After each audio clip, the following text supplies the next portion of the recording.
नमस्कार. सर्वच विद्यार्थ्यांनी प्रश्न विचारला होता की ठीक आहे सर, आम्ही शिक्षक म्हणून जर लागलो तर आमचा पगार किती राहील, 100% किती लागेल, आणि जर समजा आम्ही येथे कदाचित 20%, 40%, 60%, 80% या संस्थांवरती जर लागलो तर शिक्षण सेवक झाल्यानंतर सध्याच्या परिस्थितीमधला पगार किती राहील. आता बघा, ज्या वेळेला तुमचं शिक्षण सेवक संपेल त्यावेळेला तुम्हाला त्या ठिकाणी किती राहील, 8वा वेतन आयोग राहील. त्यामुळे मी जे सध्या पगार सांगतो त्याच्यामध्ये डेफिनेटली वाढ झालेली असेल. परंतु सध्या जर तुम्ही एखाद्या अंशतः अनुदानित शाळेवरती गेलात तर तुम्हाला त्या ठिकाणी शिक्षण सेवक लागत नाही. मग त्या परिस्थितीमध्ये तुम्हाला सध्या किती पगार राहील हे सुद्धा आपण एकदा जाणून घेऊयात. सोबतच 100%चा पगार किती राहील ते सुद्धा लक्षात घेऊयात. ठीक आहे, खूप कमी वेळेमध्ये मी तुम्हाला सांगतो. बघा विद्यार्थी मित्रांनो, सुरुवातीला आपण बघू 1ली ते 5वीचं वेतन. बघा सध्या जर आपण बघितलं 1ली ते 5वी साठी तर एवढं वेतन तुम्हाला मिळतं, 49,640 रुपये.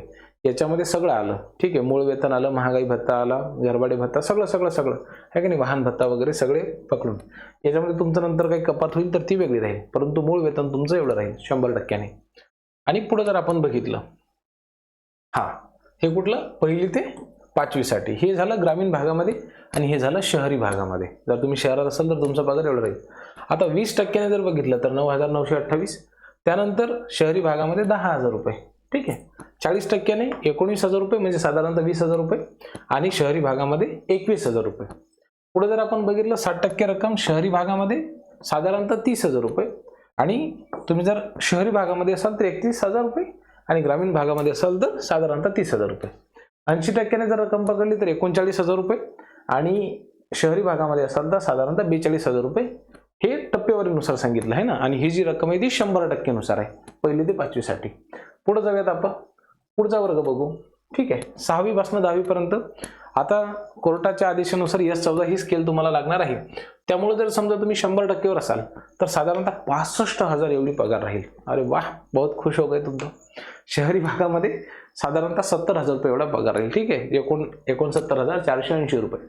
त्यानंतर जर 20%चा आपण विचार केला, ग्रामीण भागामध्ये 13,000 रुपये, शहरी भागामध्ये सुद्धा साधारणतः 14,000 रुपयापर्यंत तो भाव जातो. 40%चा जर विचार केला तर ग्रामीण भागामध्ये 26,000 रुपये आणि जर शहरी भाग असेल तर साधारणतः 28,000 रुपये. आता 27,700 म्हणजे ऑलमोस्ट 28. 60% जर बघितलं तर 39,000 रुपये ग्रामीण भागात, शहरी भागामध्ये साधारणतः 42,000 रुपये. 80% जर आपण पकडलं 6वी ते 10वी पर्यंत तर साधारणतः 52,500 रुपये ग्रामीण भागामध्ये, शहरी भागामध्ये साधारणतः 56,000 रुपये. ठीक आहे, आता मी तुम्हाला ते राऊंड फिगर करून सांगत आहे. 11वी 12वी साठी जर समजा तुमची निवड झाली तर तुमची जी मूळ रक्कम आहे, ठीक आहे, म्हणजे 100% ते किती होईल, 76,330 रुपये. आलं लक्षामध्ये. आणि शहरी भागामध्ये असाल तर तब्बल 80,820 रुपये म्हणजे साधारणतः 81,000 रुपये असेल. आता चुकून जर तुम्ही 20, 40, 60, 80 अशा पद्धतीच्या कॉलेजवरती जर लागले तर 20% ग्रामीण भागामध्ये 15,000 रुपये आणि शहरी भागामध्ये 16,000 रुपये.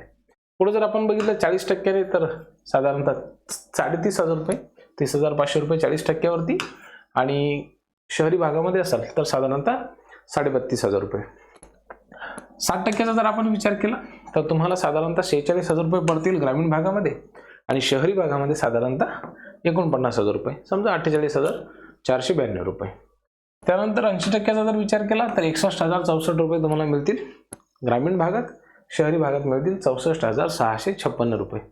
कमीत कमी वेळेमध्ये माहिती मी देण्याचा प्रयत्न करत असतो. यामध्ये कुठल्याही पद्धतीची बकवास नाही, सरळ सगळे कॅल्क्युलेशन करून ही माहिती काढलेली आहे, डेटा जमा केलेला आहे. तुम्हाला जर माहिती योग्य वाटली असेल तर आम्हाला निश्चितच त्याचा आनंद होईल. सोबतच तुमच्या कमेंट्स आमचा नेहमी उत्साह वाढवत असतात. आमची माहिती जर चुकीची जरी वाटली तरी सुद्धा ते कमेंटमध्ये तुम्ही सहज लिहा. तुमची प्रत्येक कमेंट आमच्यासाठी खूपच महत्त्वाची आहे. काळजी घ्या. धन्यवाद.